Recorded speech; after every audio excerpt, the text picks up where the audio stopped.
الحلقة الأولى من أدوات مهمة جدا لازم تكون عندك لو عايزة تشتغلي وتأسسي ورشة أو مكان للشغل الهاند ميد بتاعك. يلا بينا. النهاردة هنتكلم عن أدوات مش خامات خالص. وتعالوا نشوف أول بطل معانا وهو المقص. المقص عالم كبير، في الرفيع في الصغير، وكل حاجة ليها حاجة. في مقص حديد حاد ده بيبقى للقماش، ومقص رفيع للحاجات الرفيعة، أو مقص زي ده زجزاج حديد للقماش، ومقص زي ده بلاستيك ينفع للورق، وده ينفع بقى للستان، وينفع لو عايزة تعملي حروف من عليها أو الورق الملون والكلام ده كله. فيكون عندك واحد صغير وواحد كبير وواحد للقماش، حلو جدا وكافي. وقصافة زي كده لو شغالة في حاجات فيها منسوجات وخيوط. المشرط بقى او القطر ده حاجة مهمة جدا جدا. الانواع منه كتير، في رفيع وفي عريض. طبعا للكرتون.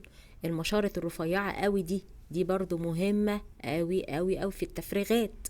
هاتي منه واحد من ده وواحد من ده، كافي قوي. في حاجات مهمة وفي حاجات ممكن بقى تنزهي بيها من الشغل، تنزهي بيها نفسك في الشغل يعني زيادة كده، هبقول لكم عليها ان شاء الله.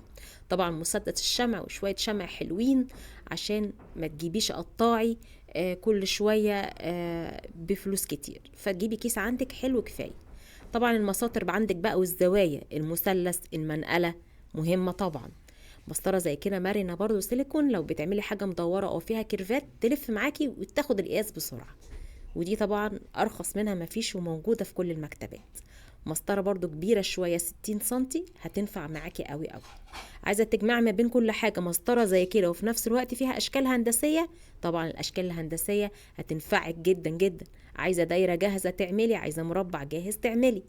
عندنا متر زي ده، عايزة تقيسي بقى تعملي رف وحدة كبيرة شوية مش هنقدر نستغل عنه. وكمان المازورة بتاعت القماش مرنة وطويلة وتنفع تلف معاكي لو عايزة تعملي اي حاجة طويلة ومرنة او فيها كيرفات. الدبابيس بقى دي لازم تكون عندك طبعا. هاتي حاجة او اتنين منها كفاية، دبوسين 3 من دي مع علبة من دي هتمشي معاكي، وانتي نفسك هتفضلي تطوري في نفسك، كل ما تلاقي حاجة تنفعك تشتريها. برضو فتحت الخيوط دي حلوة لو عايزة خيطتي حاجة وترجعي تفكيها. وطبعا البرجل اوعي تنسوه.